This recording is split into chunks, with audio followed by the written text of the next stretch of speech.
রাজধানীর টিটিপাড়ায় নির্মিত ৬ লেনের রেলওয়ে আন্ডারপাসের উদ্বোধন করা হলো। জনসাধারণের জন্য খুলে দেওয়ার পর শুরু হয়েছে যান চলাচল। ফলে মানুষের দীর্ঘদিনের দুর্ভোগ এবং কর্মঘণ্টা নষ্ট হওয়ার অবসান হলো। আমাদের এই রাস্তাটা আমাদের জন্য যে কত বড় ব্লেসিং এটা আমরা আসলে আপনাদেরকে বুঝায় বলতে পারবো না। কারণ আমরা দীর্ঘ আজকে প্রায় 2 বছর এইটার কনস্ট্রাকশনের এই পিরিয়ডটায় আমরা যে কত সাফার করেছি এইটার আসলে মানে বর্ণনাতীত। প্লাস সাফারিংয়ের সাথে কিছু আপনার রিওয়ার্ডও থাকবেই। রিওয়ার্ডটা এখন আমরা দেখতে পাচ্ছি।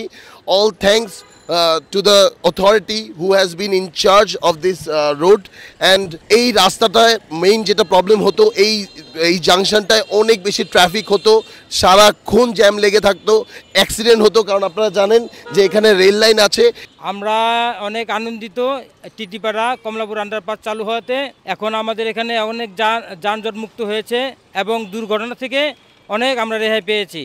এখানে অনেক দুর্ঘটনা হতো, এখন আর হবে না। মাশাআল্লাহ, এরকম আরও যদি হয় আরও ভালো হবে। এই মানে ট্রেন দুর্ঘটনা থেকে আমরা বেঁচে যাব। এটাকে যদি সবসময় আর কি রক্ষণাবেক্ষণ করা যায়, আমাদের বাংলাদেশে একটা প্রচলন আছে, কিছুদিন করে এরপরে এটা বন্ধ হয়ে যায়। এটা যদি সবসময় থাকে এরকম ঝকঝকে চকচকে থাকবে। আমরা যাতে বাঙালি আমরা দেখা যায় কিছুদিন সুন্দর রাখি, এরপর আমরা নোংরা করে ফেলি। আমাদের খুবই ভালো লাগছে। আমরা আসলে মানিকনগরে থাকি, বিশ্ব রোডের পাশেই। তো অনেক দিন যাবতীয় আসলে রাস্তাটা বন্ধ ছিল। বন্ধ থাকাতে আমরা কুহিবাগ দিয়ে যাতায়াত করতাম। ওখানে হচ্ছে যে আমাদের খুবই জ্যামের মধ্যে ভোগান্তি ছিল একটা। আজকে উদ্বোধন হয়েছে, আজকে যেতে পারছি, এই জন্য খুবই ভালো লাগছে। আগে আসলে একটা মানে খুবই অস্বস্তিকর একটা পরিবেশ ছিল।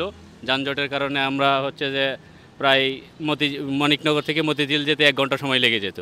এখন আশা করছি যে আমরা 15 থেকে 20 মিনিটে যেতে পারবো এবং আমরা এটার জন্য আন্তরিকভাবে ধন্যবাদ জানাই কর্তৃপক্ষকে।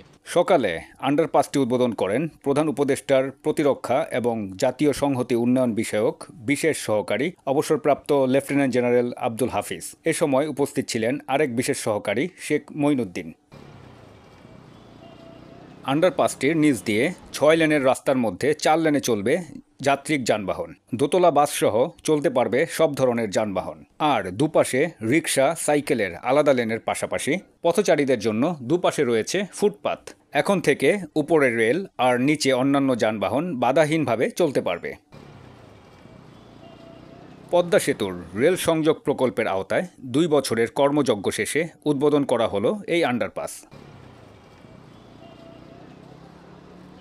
এম সাখাওয়াত হোসেন সুজন, দৈনিক আওয়ার বাংলাদেশ।